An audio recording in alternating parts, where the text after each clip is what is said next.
Seja bem-vindo ao programa Sala Musical. O nosso programa hoje está aqui com o pastor Mark Ellis, dos Estados Unidos, lá da cidade de Nebraska. Ele está há 22 anos no Brasil e tem trabalhado com missões há 37 anos como pastor, e nós vamos conhecer um pouquinho sobre a vida do pastor Mark e também sobre missões. Pastor, seja bem-vindo ao programa Sala Musical. Obrigado, Newton. Prazer estar com você. Pastor, vamos começar falando sobre o seu chamado pastoral. Como aconteceu isso? Como foi o seu chamado que começou lá nos Estados Unidos, né? Que há 37 anos você é um pastor.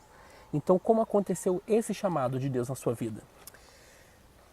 Eu fui criado num lar evangélico, meus pais crentes, mas nossa família não estava andando muito bem com Deus. Quando eu tinha 14 anos, Deus me chamou de volta e eu dediquei minha vida a Ele, mas não ao ministério. Eu estava indo para uma carreira de agente florestal, mas uma vez eu fui para um acampamento e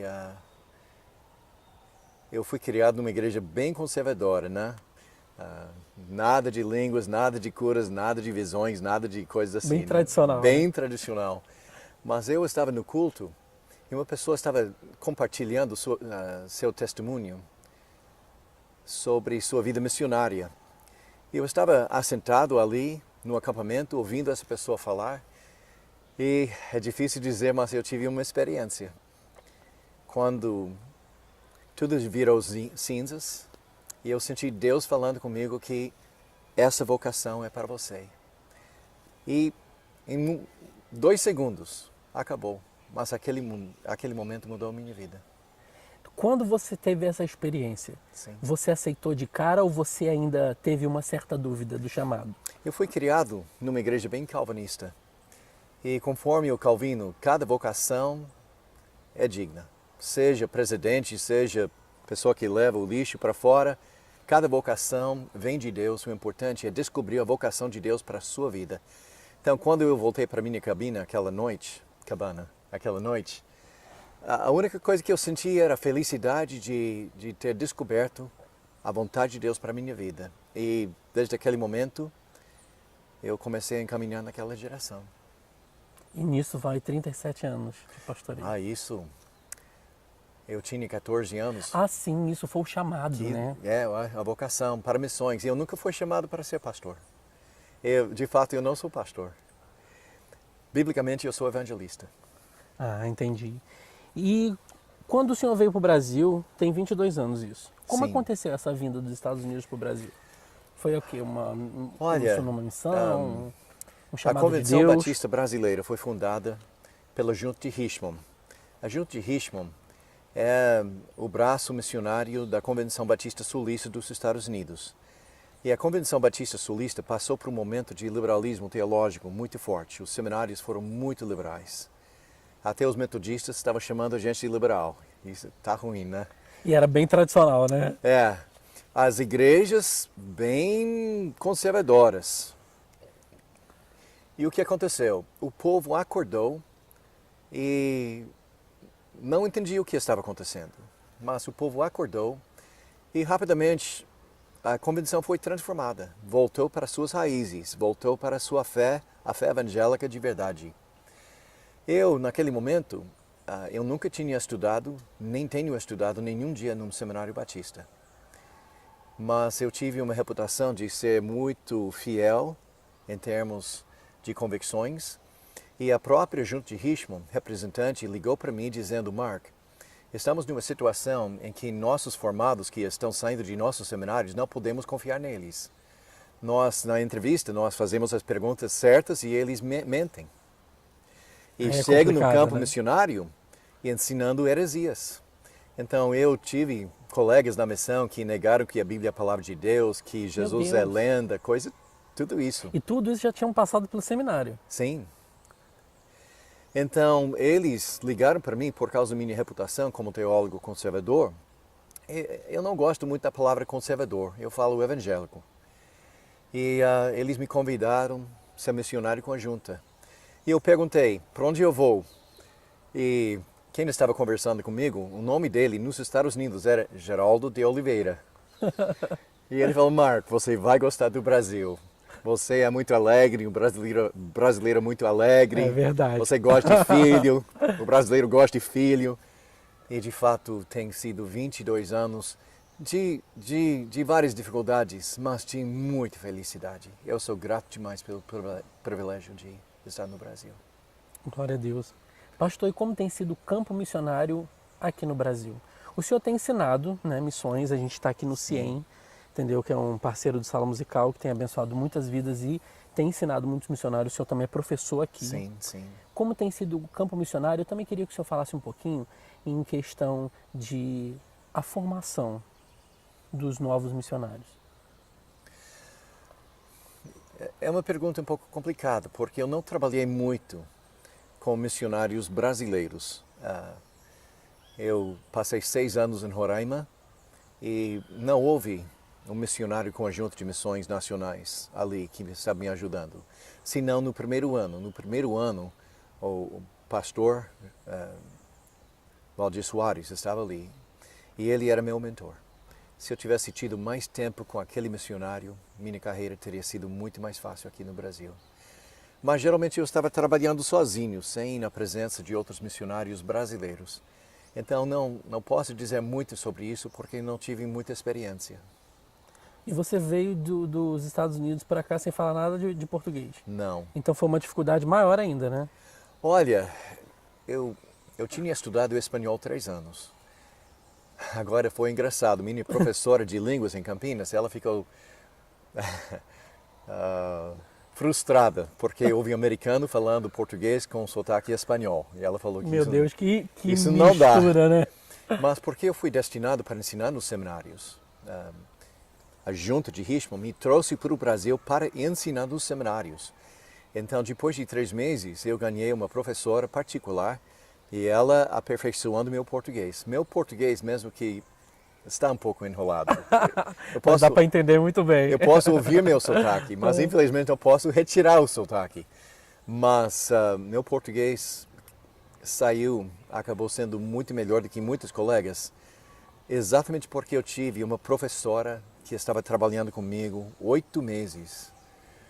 Às vezes foi engraçado, porque tem sons no português que a gente não tem em inglês. O nasal, coisa assim. Principalmente o X também, né? É. O chiadinho do carioca. Nosso D é muito D. E em português é muito mais suave, né? Então houve vezes que o Zildinha, o nome dela, ela insistiu em eu meter meu dedo na boca da senhora para verificar onde ela estava colocando língua e depois ela meteu o dedo dela na minha boca para verificar que a língua do estrangeiro estava no lugar. Foi horrível. Eu acho que essa experiência foi incrível também, né? Mas, consequentemente, mesmo que eu tenha sotaque, mesmo de vez em quando eu não conheço a palavra certa, eu dou graças a Deus por isso, porque meu português dá para entender. Pastor, uma pergunta que eu quero fazer também em relação até como professor nesse momento, é o seguinte: como tem sido a formação desses missionários dentro desses seminários para o campo? Eles estão saindo preparados hoje? Porque o senhor falou que no início, quando você veio para cá, estava tendo uma certa distorção. Então trouxeram o senhor para cá para poder, fizeram novamente caminhar no caminho correto. E hoje, como é que está sendo essa visão? Eu vou falar sobre as experiências dos meus colegas no mundo inteiro. Porque, como falei, eu não tenho trabalhado de perto com muitos missionários. Eu tenho amigos como o pastor Samuel Molta, que é o gerente do pessoal da Junta de Missões Nacionais. Um homem de Deus, teólogo fantástico, excelente modelo de missionário. Mas relatando o que meus colegas no mundo estão dizendo, o brasileiro tem uma fama excelente nos campos missionários. Que ele é flexível, ele é trabalhador, ele se esforça para se dar bem com os outros missionários, para alcançar as pessoas, o público-alvo da junta. Então, na base da reputação do brasileiro com meus colegas no mundo inteiro, a reputação do brasileiro é muito boa. Que bom, né? Eu acho que até pelo certo lado do brasileiro ser bem hospitaleiro, né? O senhor foi bem recebido quando chegou aqui? Com certeza. Ah, então pronto, tá bom No isso. mundo, quem não gosta de brasileiro? Que bom, né? Se você está num avião e terrorista pegar o avião, passaporte brasileiro, melhor coisa que pode ter, porque é? todo mundo ama o brasileiro. Então, ó, fique ligado aí, anda com seu passaporte dentro dos aviões, hein? Pastor, foi maravilhoso, mas antes de nós passarmos para o bate-bola, eu queria que o senhor falasse um pouquinho para todos que estão nos assistindo, que essa parte dessa entrevista com o senhor é sobre missões, porque no nosso coração Deus tem falado muito em relação a missões e precisamos disso, porque missões está no coração de Deus e precisa também estar no nosso. Então eu queria que o senhor falasse para o nosso público um pouquinho sobre missões, falasse para ele como fazer missões e a importância da missão. Ok. Minhas ideias são um pouco complicadas, porque eu entendo que a vocação missionária não é para todos. Se fosse para todos, você deveria sair e ir para o mundo. Eu entendo que todos nós somos chamados para testemunhar de nossa fé. Se alguém perguntar por que nós temos essa esperança, 1 Pedro, né? Que nós somos dispostos e prontos para compartilhar com o mundo sobre nossa fé em Jesus Cristo. Mas missões é outra coisa. Missões é sair do seu ambiente e ir para outro povo, para levar aquele outro povo para Jesus Cristo. Então, quando eu penso em missões, é o futuro da igreja. Sem missões, a igreja não vai crescer. E nós precisamos de homens e mulheres que são dispostos para sacrificar suas vidas aqui no Brasil e ir para onde Deus mandar. E você vai enfrentar muitas dificuldades, muitas tribulações. Olhe para a vida do apóstolo Paulo no livro de Atos, quanto ele sofreu. Mas por causa de Paulo, nós somos cristãos hoje. E quem sabe se Deus não vai chamar você para abandonar seu país tão maravilhoso, seu povo tão querido, e ir para um outro povo, um outro lugar, um outro país, para que você se tornar o Paulo daquele povo, levando a mensagem de Jesus Cristo para que aquele povo pudesse desfrutar da vida eterna e viver para sempre com nosso Deus. Mas para ouvir a vocação de Deus, você tem que ter um coração comprometido com Ele, para que você pudesse ouvir sua voz no momento de falar com você. Porque se a mensagem dele é que você tem que crescer na sua vida cristã, você tem que abandonar os seus pecados, ele não vai dar a vocação missionária para quem não está preparada. Mas aquela pessoa cujo coração está andando com Deus, ouvindo a voz dele todos os dias, é essa pessoa que, primeiro, não vai fabricar uma vocação missionária. Porque quem tem o chamado fabricado não fica. Verdade. Não fica. Vai para o campo missionário por um sonho, uma visão, pelo amor. Mas quem fica é quem foi chamado. Mas quando seu coração está certo com Deus, andando com Ele todos os dias, passando tempo com Ele na palavra, é essa pessoa que pode ouvir a voz do Senhor, se for a vontade dEle, para chamar você para o campo missionário. E se Deus não chamar você para o campo missionário, você não tem que pedir desculpas de ninguém, porque Deus tem uma vocação para todos nós. Se for a vontade de Deus para você ficar aqui em nosso amado Brasil e levar pessoas para Jesus Cristo aqui no Rio, que tem tantas igrejas. Verdade. Glória a Deus. O importante é descobrir qual é a vontade dEle para a sua vida. E tendo feito isso, você pode sentir a satisfação de servi-lo. Amém. Vamos agora ao nosso bate-bola. Pode soltar a vinheta.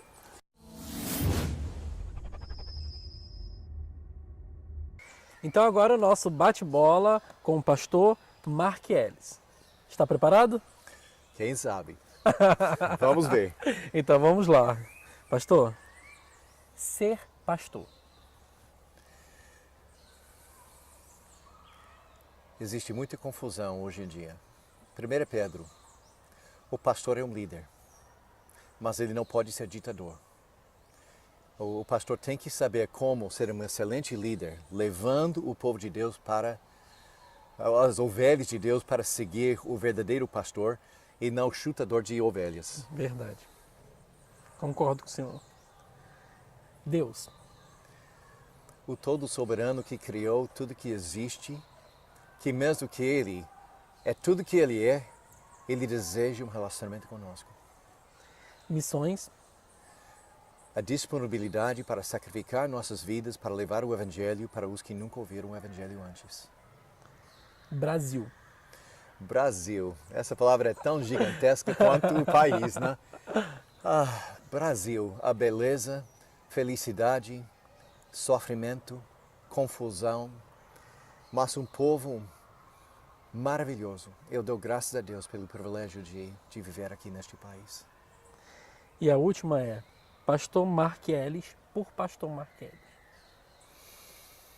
Um homem humilde de Nebraska. Eu admiro todos os dias que Deus tem o prazer de usar uma ferramenta como eu para servi-lo. Amém. Pastor, muito obrigado. Meu prazer. Pela sua presença aqui no Sala Musical, nessa edição que nós estamos começando hoje sobre missões. Por isso que nós estamos hoje aqui no CIEM.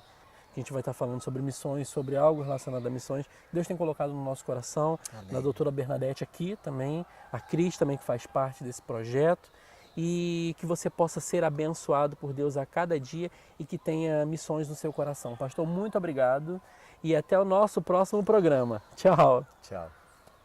CIEM, Centro Integrado de Educação em Missões. Você é vocacionado? Então venha estudar no CIEM. Deus chama e o CIEM prepara. www.ciem.org.br